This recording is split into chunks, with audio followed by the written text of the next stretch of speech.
bunamira la statue ya empereur dans chaque ville.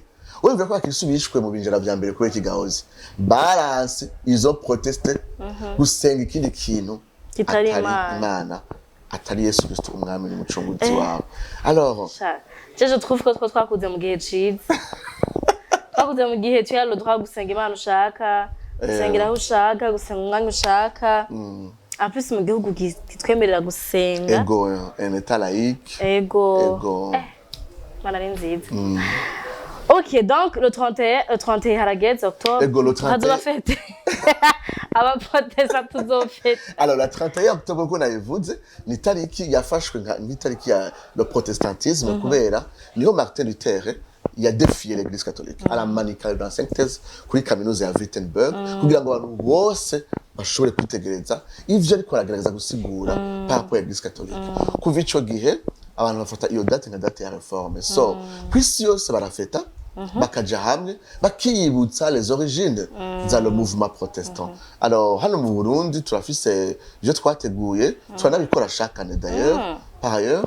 So turahura tukagira des panels de discussion des chansons de réforme tukabazanya ibibazo. So le 31 octobre turi muri Pacific Hotel kugira ngo uwari wese yumva ashaka kumenya le protestantisme ngene yavutse mbega uno munsi quel est l'impact y'abantu bakijijwe abo twita les évangéliques bizera ijambo ry'Imana ubutumwa bwiza mbega twokora iki kugira ngo turushize kugira impact mu gihugu mu kibano muri société ibyo bintu byose turabiganira ko est-ce que biritabirwa n'aba protestants bakwiye canke ni juste abantu bo mu église amwe that well iyi événement twayitanguye d'abord muri 2017 igihe twari dukuje 500 ans un demi-millénaire.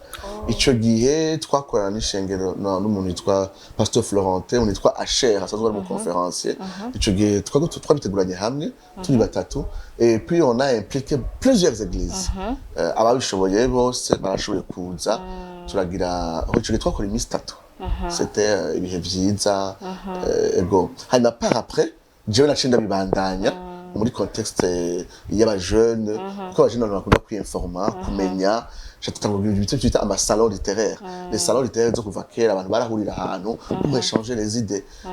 Ico gihe tangwa kubikora mugabo tukadifiza live abantu aho bari bakabikurikirana turi muri Bahizi Cafe turafata des cafés hanyuma tukadiscuter tukagira une diffusion large ko ama live abantu bakabikurikirana aho bari hanyuma mugabo abantu badusaba turashaka quand même natwe kuza mufate une grande salle na muzo bidifiza live mugabo tuze genre ego baraza le 31 octobre muri Pacific Hotel ego 17h à 20h abantu bose bimba ko ari protesta nabanda gusubye nawe wewe mu kiganiro numvise umengo uvuga nk'uwacu niko abanyamurenge bavuga duwanyu apana nk'uwanyu je suis dedans. Ok urakoze hariko nshaka kukubaza après avant ko duheza baza kwana amaze kumva isango ni le 31 octobre muri Pacific Hotel kuva 17h kuva 17h dushe kuyaga cyo kumenya ko twari umuntu amenya histoire akayimenya nabi kumenya nabi histoire bituma nigenza nabi ko ntuzi ukuri kose donc c'est ça nk'umupasteur nk'umuvuga uto nk'umukozi w'Imana ça te fait quoi kumva umuntu ari kuyigisha inyigisho zitarizo par exemple nk'uko wabivuze Martin Luther yarabazwa no kumva ko batanga inyigisho zitarizo muri Bibiliya ariko wowe nka generation y'ubu ya 2022 mu pastor muri kino gihe iyo wumvise undi muvuga ubutumwa ariko arigisha ubutumwa butaribwo hari abantu batwigisha ibintu vraiment kumva ko je baranyene avuga ati uri ibintu kurambira c'est vrai sinubwo mugabo ndadi jambo ry'Imana nakijije urukurambesha mugabo jewe siko kazi kanje je mbazo umuntu akora umugabo wanje akabikora nabi mugabo nk'umupastor ça te fait quoi kumva umuntu ariko arayovya abantu ako batwara mu nzira yo. Vous savez mbona ibintu bibiri n'abayubaha Imana kandi n'abayubaha abantu. Prêcher fidèlement la parole de Dieu, c'est révérer Dieu. Parce que ozinda kubaha ukambwira ati genda umbwirire naka umumbwire kino kintu gacha mvuga kitarico simba ndakubaha simba ndagutinya nta autorité yawe ndayiciye ubusa umuntu wese avugira Imana etizo kwibaza ikibazo mbega ndiko mvuga exactement Sindiko ndayibeshe cyo kintu gikomeye alors abantu bafite liberté kuvuga ibintu by'Imana kubera ko bafite liberté ukubona nyene menga il est l'autorité de lui-même umenga bino bintu ntazovyishura imbere y'Imana parce que Jacques iyo yanditse l'épître ya Jacques yandika ati ndabasaba bene data ntagire abo muri mwebwe benshi bifuza kuba abigisha kuko tuzocigwa imanza zisumba abandi niko Jacques yandika bano bantu ntibatahura yuko Imana itinyitse Imana ari Imana y'igitinyiro iyo tuvuze ikitavuze tuzobibazwa imbere yayo kandi tuba duhonyanze son autorité kandi Imana ntifisina ego alors hakumu yumvira umuntu kuzozira ibyaha kubera yavugiye Imana n'ibitavuze ubwa kabiri uzi uravye abantu batwumviriza il faut les honorer murambona ingene uriko uravuga ngurubenga urubaha abari kora kurikirana Serene Vibes ni ikintu kiri très important il faut respecter les gens abantu batanze umwanya wabo pour suivre cette émission abantu batanze umwanya wabo pour venir à l'église abantu batanga uburyo bwabo pour que l'église yavance uravyumva ni ikintu kibabaje ingene abantu baza bafise inyota yo kumva ijambo ry'Imana ugaca ubabwira amajambo yawe ni nko kugenda ahantu tudashaka mu neza amazi yo kunywa ugaca ugenda ugafata ibiziba ati akiranywa amazi ujya mu rupo inyota myinshi ntahinde no kuraba agacanywa moi je crois que beaucoup de gens sont comme ça ils ont vraiment soif de Dieu ils sont à la recherche de quelque chose nani bataradefinisa icarico arumva ko ari restless abuze amahoro akeneye guhura na lo divin hanyuma twaza tukatubahereza ego amadeshe nituba tububashe by'ukuri nituba tububashe nituba umushaha w'umuntu ozi ufise une valeur éternelle rero ivyo tuvuga ni mishaha ibiriyanje sumukino uko ndavyo apostles umenga n'umukino kujya umuntu urabona sinoma ikigingi sinomuvuga nayo mugabo je sinovuga kigingi il veut amuser les gens arabikina aragira iki mais moi je ne suis pas comme ça je suis un message c'est comme kuva muri présidence ngende utware buno butumwa ubuvuge mwibarabara je sindi kigingi alors les gens vraiment qui parlent disent OK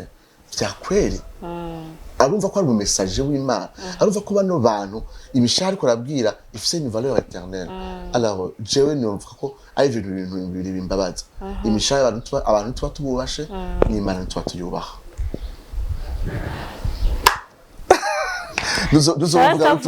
nuzovuga buto ndatinya Imana abantu tinya Imana ishavisha vura nabi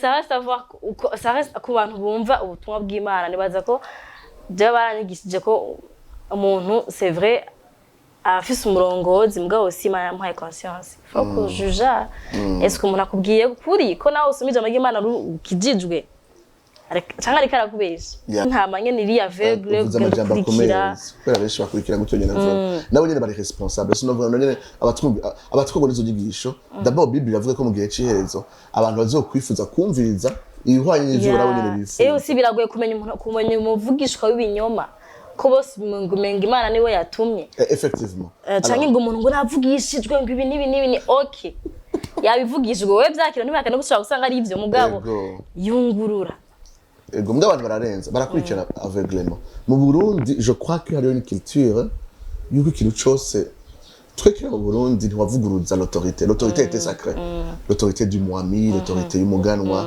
tout était sacré l'autorité y'umuserukizi igishego cakiranga ni wasanga abantu bubaha tout ce qui est l'autorité est sacrée nous ujuka bwandi je mvugira Imana Imana yavuze avuze ati muraraba bashine muri sure ngo ozi nguri kuragwanya Imana ngurumva nguri vy'Imana nguri kurabigwa donc les gens ntibakunda kwiyumvira deux fois abarundi barakunda nimba rano hambere abantu baza bakatubesha mu Burundi gusumba hanze kubera les gens n'aiment pas kugira un examen sérieux qui naciyumvire umenga wabaye umpagani umenga nyene wavuguruje Imana mugabo nimba uri kurahenda cyangwa kurasuzugura umukozi w'Imana voilà nibaza yuko umwe wese afite n'amamenase hejuru ego ngo utari bizogenda uko bizogenda reka ndagira abantu babiza nuko iyo niterabwoba wowe uravye ijambo ry'Imana rivuga ico bintu ijambo ry'Imana ntugikurikire izo consequences uzane bizokubako ni satani ariko bagutera ubwoba gusa ntibizoba ku buzima bwawe ego voilà j'espère que ikiganiro mwagikunze nanabwiye ko muza kwiga ibintu vyinshi ngahanye numva sindushe deje mega twokibandanya tugaheze ejo mugabo umwanya deja amatswa muniniya ariko turacahari apotre aracahari pasteur aracahari je ndamugara apotre kora nk'umumenga ni apotre ngene mugabo ni apotre zinagiwe aracariyo nazo kanzo gutuma ikindi gensha tuganira ko amajambo kuvamwe abantu barashaka ko bakibazo bakoma bakenera nkuko yavuze ari imitima irusha ari imitima ikeneye guhumurizwa kuganirizwa kandi biri mu bintu bibafasha cyane j'espère ko n'ikindi gihe uzotwitaho ego merci Ozi ndabashimiye cyane kwiteka manje nitwo twatebuteka teka n'igi wacu ubwo haho hasize imigisha ego hama ikashimira abantu baravyita kiganiro abantu miganye naje abantu mwaryohewe nka jewe mubandanye mudukunda abantu ari ryambere badukurikiranye ukunyene niko tumeze n'ibindi biganiro biryoshe nimba wagikunze gira subscribe nimutarayigira hama share ko like aussi je veux comme partager émission parce que nshaka kwicika kure abantu bashaka ko batayiravye mugabo biciye kuri bashaka kuyibona yibahe ama message acemo hano bashaka kubashikira byoroshe hama ucubabwira ati nimugire subscribe haja kora ko muzokora mukora n'ibiganiro byiza nk'ibiyinyi naho gutaha kandi autre ndakanda basezere cyane ndayifuriza amahoro mu miryango yanyu bye bye Siren Vibes TV